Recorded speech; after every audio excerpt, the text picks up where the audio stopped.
Bueno, varias semanas llevamos hablando nosotros sobre esta temática titulada Cristo, conociendo al Salvador por medio de las Escrituras. Y hemos estado hablando durante todo este tiempo sobre cómo es que podemos aprender y conocer a nuestro Señor, de nuestro Señor por medio del Antiguo Testamento.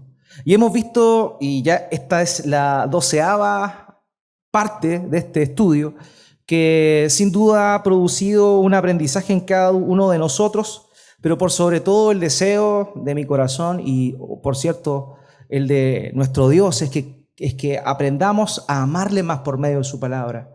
En toda la Biblia se habla acerca de Cristo, su obra y su persona, y que podamos verlo desde el principio de la creación hasta el capítulo 22 de Apocalipsis nos deja a nosotros un gozo tremendo. Poder saber que la Biblia habla por completo de Cristo tiene que ser siempre nuestro norte, el timón que nos guía para poder conocer la voluntad de Dios. Ahora, durante las últimas semanas hemos venido hablando de cómo es que Dios nos muestra a Cristo y su obra por medio de las festividades. Las fiestas que Dios ordenó a su pueblo Israel, aun cuando estaban en el desierto, que tenían que construir y que tenían que comenzar a cumplir cuando ellos llegaran a la tierra que les había prometido. Él instituyó 7 fiestas. La primera de ellas, 7 fiestas anuales, perdón. Sin embargo, antes de esas 7 fiestas que Dios constituyó, había una fiesta que era semanal. ¿Y esa fiesta cuál era, si alguno de ustedes se recuerda? ¿Cuál era la fiesta semanal que tenían que cumplir el pueblo de Israel? ¿Cómo? El Sabbat, el descanso.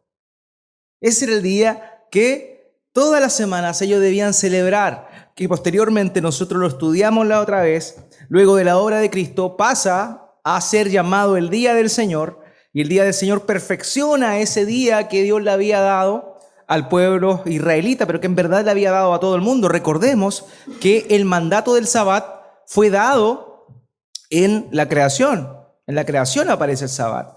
Por tanto, es un día que todo el mundo debía cumplir. Sin embargo, ese era un día que apuntaba a un día perfecto. Apuntaba al día cuando verdaderamente el hombre, el ser humano, podría encontrar reposo. Y ese reposo, única y exclusivamente, la persona lo puede hallar en Cristo Jesús. Por eso es que nosotros, el primer día de la semana, que fue el día que nosotros conmemoramos, como el día que el Señor Jesucristo resucitó, como el día en el cual el Señor Jesucristo también envió a su Espíritu Santo para con su pueblo.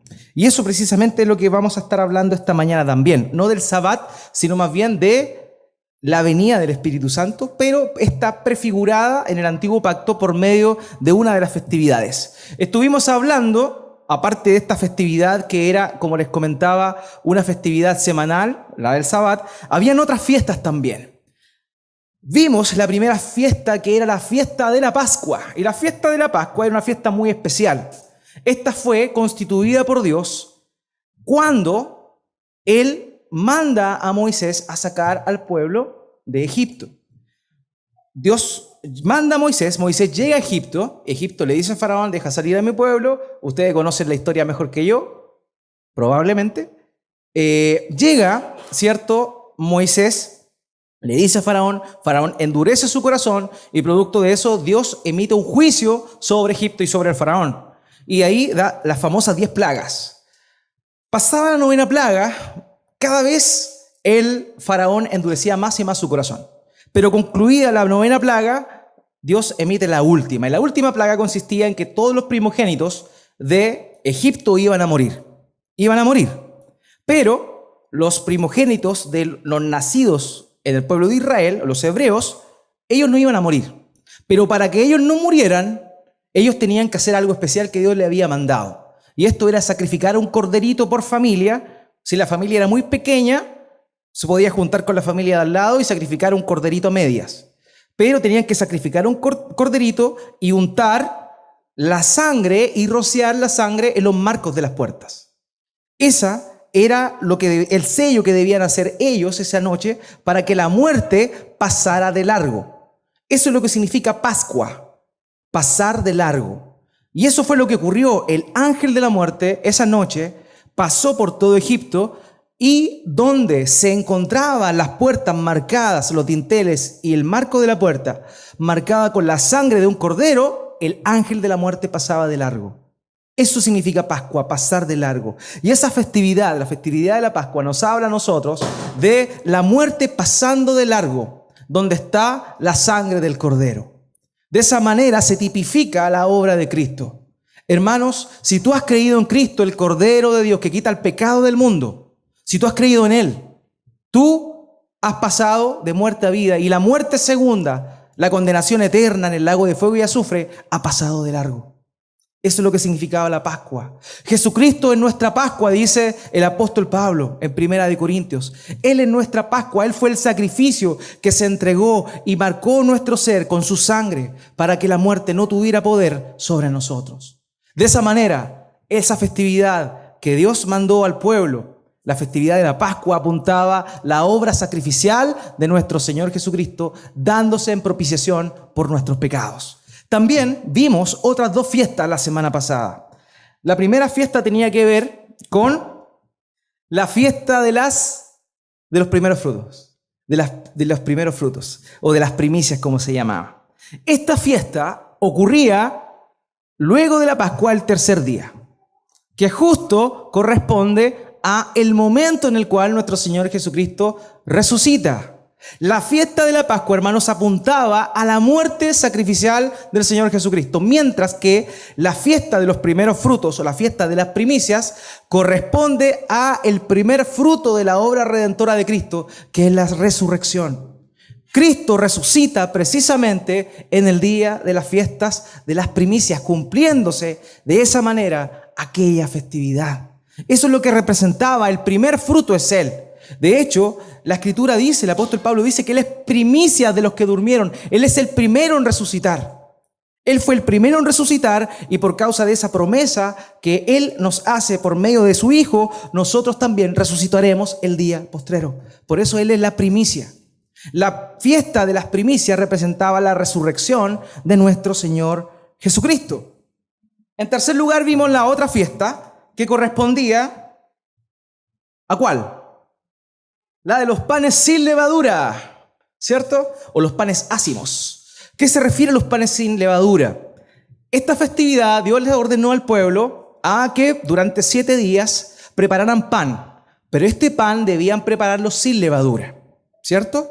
Ya, perfectamente. Entonces, ¿qué ocurría? Durante esos 7 días debían preparar pan sin levadura, pero además debían ofrecer sacrificios.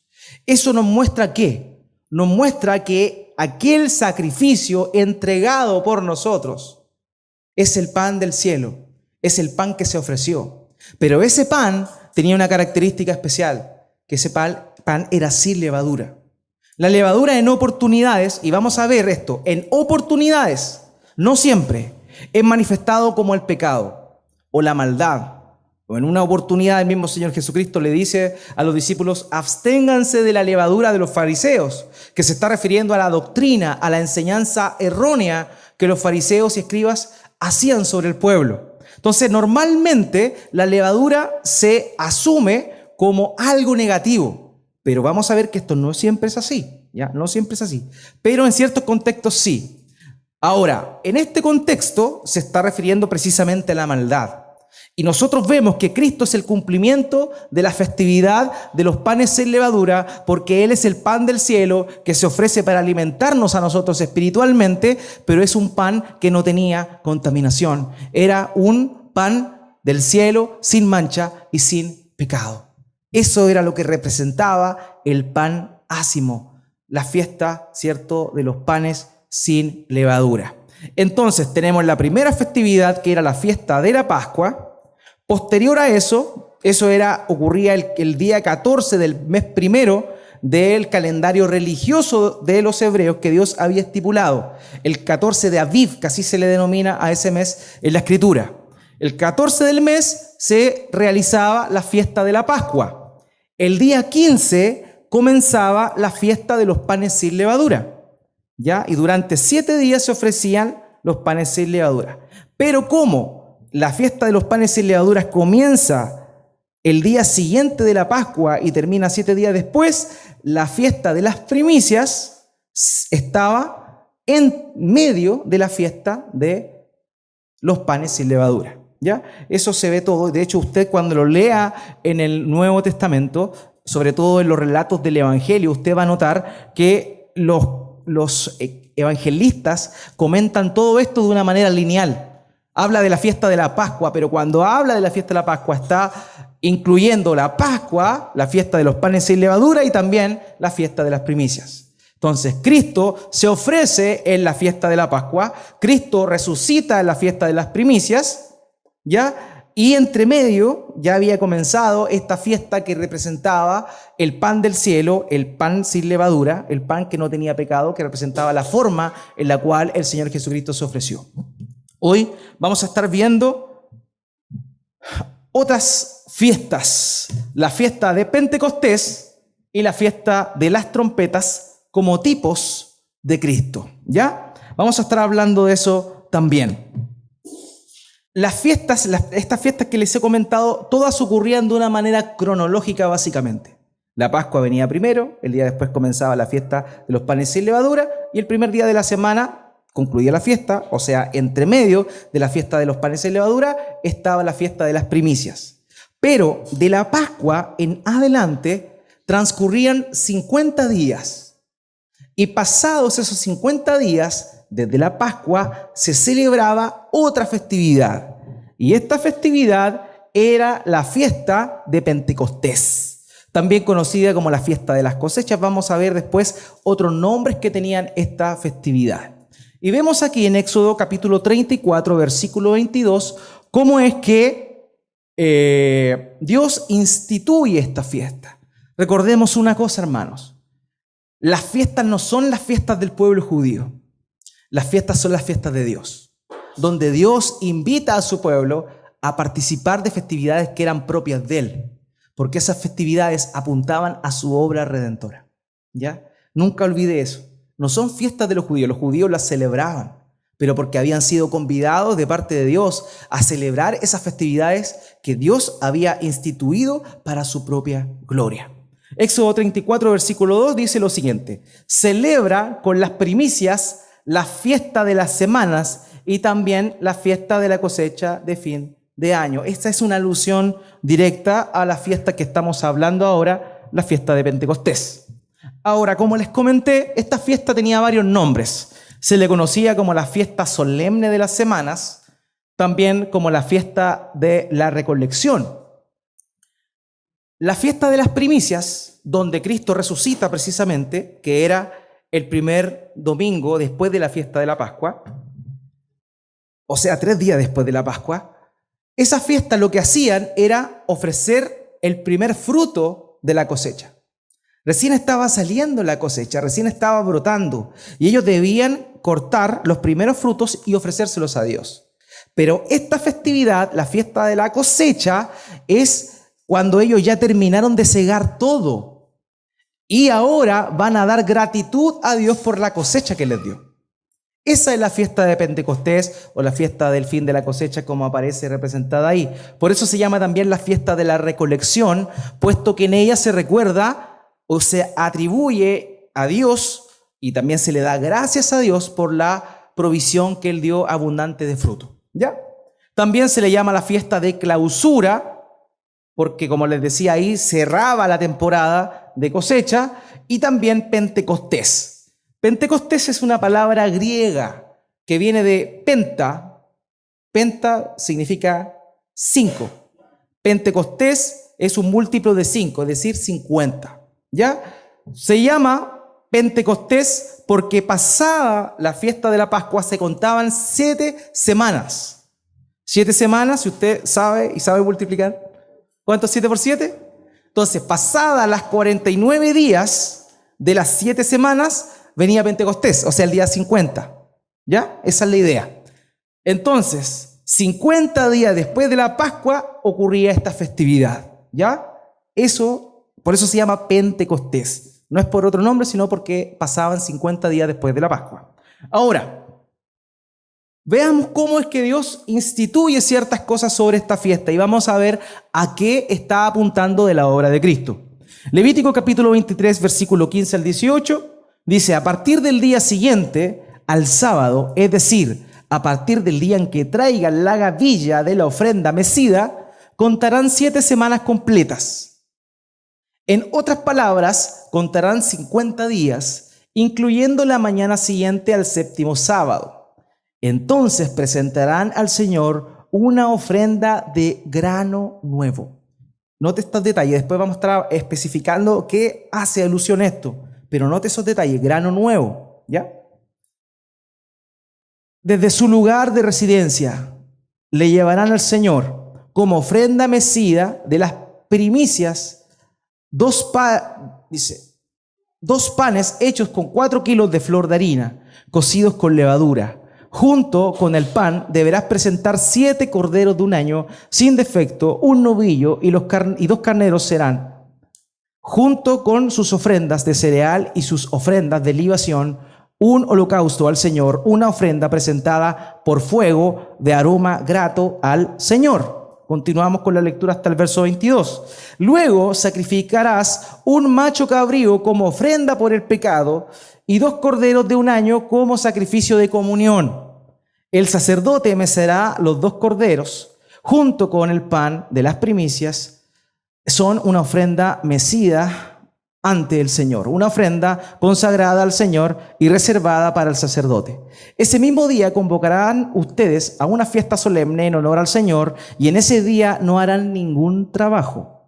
Este será un estatuto perpetuo para todos los descendientes donde quiera que habiten. Cuando llegue el tiempo de la cosecha, no seguen hasta el último rincón del campo, ni recojan todas las espigas que queden en la mies. Déjenlas para los pobres y los extranjeros. Yo soy el Señor, su Dios.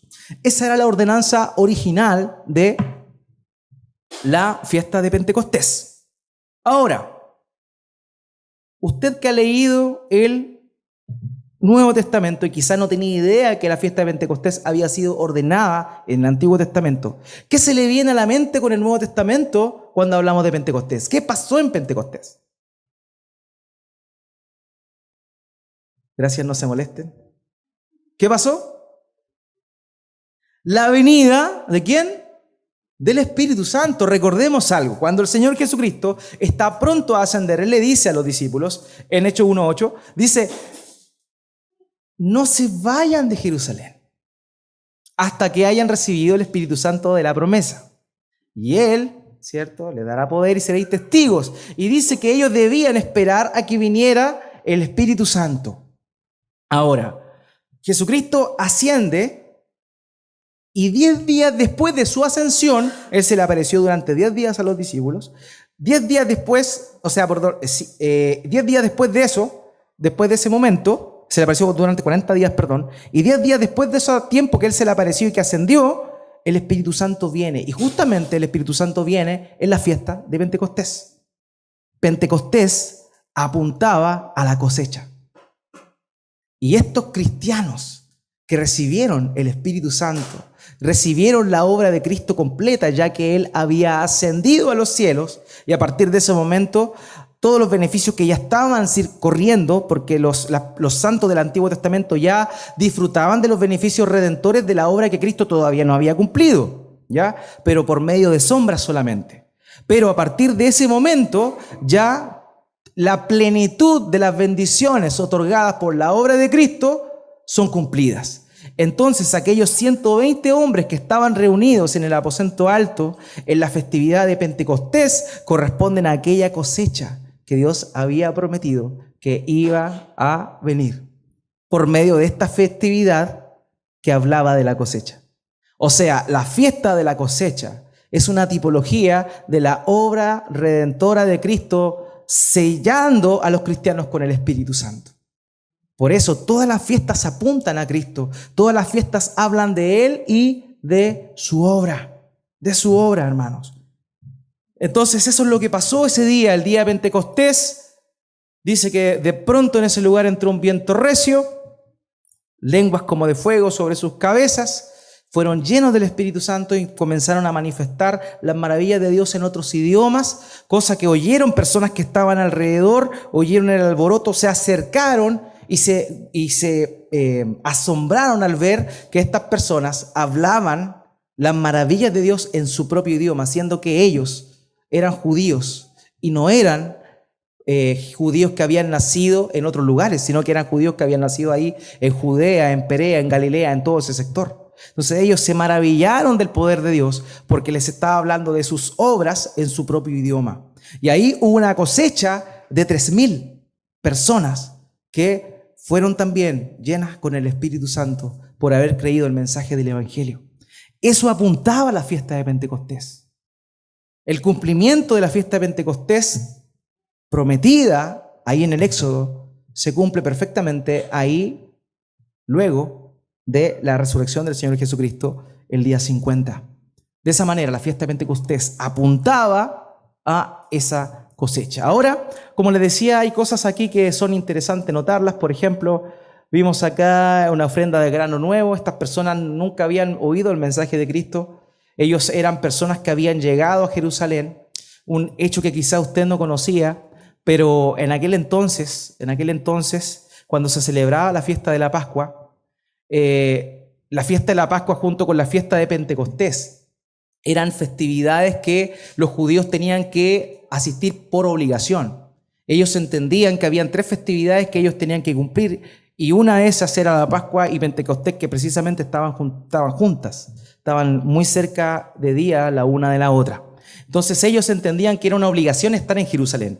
En ese tiempo, en el tiempo del Señor Jesucristo, como el mandato decía que tenían que estar en Jerusalén, se estima que aproximadamente 1 millón de peregrinos venían de otras ciudades que eran judíos, pero que eran judíos helénicos o gentiles, entre comillas, que eran judíos que habían nacido en otras tierras, pero eran de la nación judía. Entonces, como ellos venían a cumplir con esa ordenanza de la Pascua y de la fiesta de Pentecostés, en aquel entonces las fronteras de la ciudad de Jerusalén se extendían. ¿Para qué? Para que ese millón de personas pudieran estar dentro de los límites de Jerusalén, ¿ya? O sea, era mucha gente la que venía de muchos lugares. Entonces, esos 3,000 que estaban reunidos, que se reunieron en Pentecostés, eran de muchas naciones. Eran judíos, pero que habían nacido en otros pueblos, ¿ya? Ellos fueron ese primer grano. Ellos probablemente no habían oído nunca el mensaje de Cristo. En ese momento, en ese lugar, se dieron por enterados por medio de la predicación en sus propios idiomas de estos hombres que fueron llenos del Espíritu Santo y que comenzaron a hablar de la maravilla de Dios.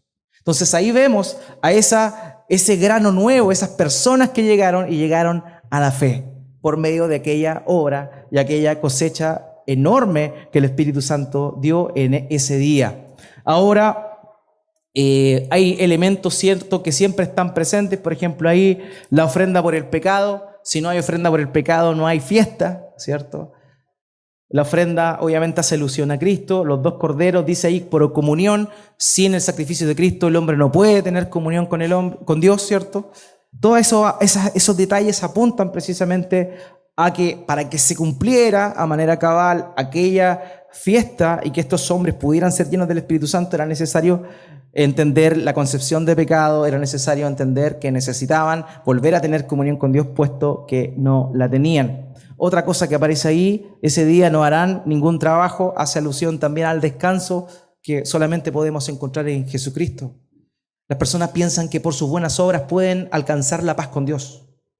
Eso no es así. El hombre no puede hacer ninguna obra que sea tan pura, que no esté contaminada con pecado, que sea agradable a Dios. Por eso es que Cristo se ofrece voluntariamente por nosotros. Él toma nuestro lugar y Él se ofrece en nuestro lugar como una ofrenda pura y perfecta, sin mancha y sin pecado. Y después dice, finalizando el pasaje, cuando llegue el tiempo de la cosecha, no seguen hasta el último rincón del campo. Quedaba más cosecha por segar. Eso es lo que implica también la fiesta de Pentecostés. Ciertamente hubieron 3,000 que fueron alcanzados con el mensaje del Evangelio, que fueron cosechados ahí. Pero desde el Pentecostés en adelante hay un montón de cosecha que todavía no ha sido segada. Esa cosecha que no había segado en ese tiempo era tú y yo. Y también todos aquellos que van a ser alcanzados por el mensaje de Cristo de aquí a que nuestro Señor Jesucristo regrese. ¿Se da cuenta lo maravilloso que es esto? ¿Se da cuenta cómo la Escritura nos muestra de una manera pero espectacular la obra de Cristo y sus implicancias?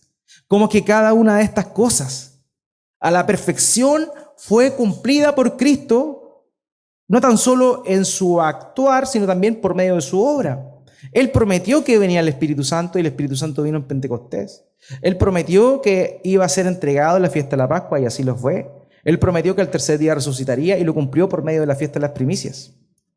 ¿Se da cuenta? Todo eso converge en la persona de nuestro Señor Jesucristo. Ahora, interpretando la fiesta, a modo de resumen, Cristo muere en la Pascua, resucita en la fiesta de las primicias y envía al Espíritu Santo en la fiesta de Pentecostés. La fiesta de las primicias era una ofrenda del primer fruto de la cosecha, mientras que la de Pentecostés era la festividad de la finalización de la cosecha. Entonces, estas festividades que le he mencionado durante estas semanas, la fiesta de la Pascua, la fiesta de los panes sin levadura o panes ácimos, la fiesta de las primicias y la fiesta de Pentecostés, todas estas ocurrían el primer mes y luego se saltaba a los primeros días del tercer mes, que es Pentecostés, 50 días después de la Pascua, ¿cierto? Entonces, ahí es donde ocurría esto. Entonces, vemos que relativamente estas fiestas tenían una proximidad de tiempo, ya estaban todas juntitas. Pero las fiestas que vamos a comenzar a ver hoy día, la de las trompetas y las otras que nos quedan, que vamos a ver la próxima semana Dios mediante, esas festividades no tenían en cumplimiento inmediato, sino al séptimo mes. O sea, pasaba bastante tiempo entre la fiesta de la Pascua y la fiesta de las trompetas, ¿ya? ¿Por qué? Porque de alguna manera podríamos decir que las primeras fiestas que analizamos hacían una alusión a la primera parte de la obra de Cristo. Mientras que las fiestas que vamos a partir revisando en este momento nos hablan de la última parte de la obra de Cristo, es decir, nos hablan sobre su retorno y las implicancias del retorno de Cristo. Entonces, vamos a maravillarnos aún más con todo esto. Hay muy pocos pasajes que nos hablan de esta festividad que vamos a comenzar a ver ahora, que es la fiesta de las trompetas, ¿ya? Son básicamente dos pasajes. Los judíos, el judaísmo de la Cabala del siglo XII, añadieron más cosas a esta festividad, pero verdaderamente no vale la pena mencionarlo, puesto que estos son cosas añadidas por la tradición judía más que por lo que la Escritura misma nos muestra. Así que vamos a estar viendo por medio de la Escritura a qué se refiere con la fiesta de las cosechas y cómo esta apunta a la segunda etapa de la obra de Cristo, que ya corresponde más bien a su regreso, a su venida. La fiesta de las trompetas fue instituida ahí en Levítico capítulo 23, verso 23 al 25, y dice así: el Señor le ordenó a Moisés que les dijera a los israelitas, el primer día del mes séptimo será para ustedes un día de reposo, una conmemoración con toques de trompeta, una fiesta solemne en honor al Señor. Ese día no harán ningún trabajo, sino que presentarán al Señor ofrendas por fuego. Entonces ahí hay elementos importantes. Dice ahí que era una conmemoración, era un día de reposo. Recordemos la idea del reposo, la idea del descanso que solamente podemos encontrar en Cristo, viéndolo a la luz del Nuevo Testamento, a la luz del Nuevo Pacto, y una conmemoración de toques de trompeta. Y eso es importante porque esa es la esencia de esa festividad, la fiesta de las trompetas. En ese tiempo existían dos trompetas que se usaban, creo haberlo comentado cuando estuvimos hablando de Primera de Tesalonicenses, capítulo 5. La primera tiene una alusión directa, capítulo 4, tiene una alusión directa a una trompeta de metal que era tocada en los rituales que se hacían por parte de los sacerdotes. Pero también había otra trompeta, y esta trompeta no era metálica, esta trompeta era de un cuerno, era hecha de un cuerno que se tocaba. Y ese cuerno normalmente se empleaba para llamar a reunir al pueblo. Esa era la idea de ese cuerno, eso es lo que se hacía. Y también se usaba para llamar a formar al ejército israelita. Entonces, habían ciertos toques, un toque significaba una cosa, dos toques significaba otra cosa. El largo del toque también significaba otra situación distinta, ¿ya? Pero básicamente las dos cosas por las cuales se empleaban estas trompetas, que no eran de metal, sino más bien de un cuerno, Esta era para llamar al pueblo a reunirse y también para alistarse para la batalla. Esta festividad, hermanos míos, de las trompetas hace una alusión a la reunión que el Señor Jesús va a tener con su pueblo en su segunda venida. Esa es la alusión que está haciendo esta festividad de las trompetas. Ahora vamos a ver ciertos detalles también para que comprendamos cómo fue que se determinó esta festividad. En Números capítulo 29, versículos 1 al 6 dice: el día primero del mes séptimo celebrarás una fiesta solemne y nadie realizará ningún tipo de trabajo. Ese día se anunciarán con toques de trompeta. Como holocausto de aroma grato al Señor, ofrecerás un novillo, un carnero y 7 corderos de un año y sin defecto. Con el novillo presentarás 6,5 kilos de flor de harina mezclada con aceite. Con el carnero 4,5 kilos de la misma harina, y con cada uno de los 7 corderos 2 kilos. Incluirás también un macho cabrío como sacrificio expiatorio, para hacer propiciación en tu favor. Todo esto se ofrecerá junto con las ofrendas de cereales y las libaciones, además del holocausto mensual y del holocausto diario, tal como está estipulado. Todo esto lo presentarás como ofrenda por fuego de aroma grato al Señor. Esa era la estipulación que se daba sobre esta festividad. Ahora, como les decía, la característica principal era el reposo que el pueblo tenía que tener durante ese día, pero además también la idea de las trompetas y del llamado que el pueblo escuchaba de parte de Dios. Ahora, característica de esta fiesta. Yo les comenté que el calendario religioso o litúrgico, por así decirlo, del pueblo de Israel comenzaba ¿cuándo? Comenzaba con la Pascua. Ese iba a ser el primer mes para los israelitas, pero el primer mes desde la perspectiva litúrgica o religiosa, ¿ya? Pero en esta festividad, la festividad de los tabernáculos, se daba comienzo a el año civil. Y ahí, en esa época, se sembraban los primeros, la semilla. En esa época se sembraban, ¿ya? Entonces, era el comienzo del año civil. Hoy en día, desde la perspectiva de los judíos, ¿cierto?, se conoce como el Rosh Hashanah, ¿ya? O el cabeza de año, el primer día del año. Esa festividad, la fiesta de las trompetas. Y es un día de arrepentimiento y congoja, y a la vez, como les comenté, es un día de reunión.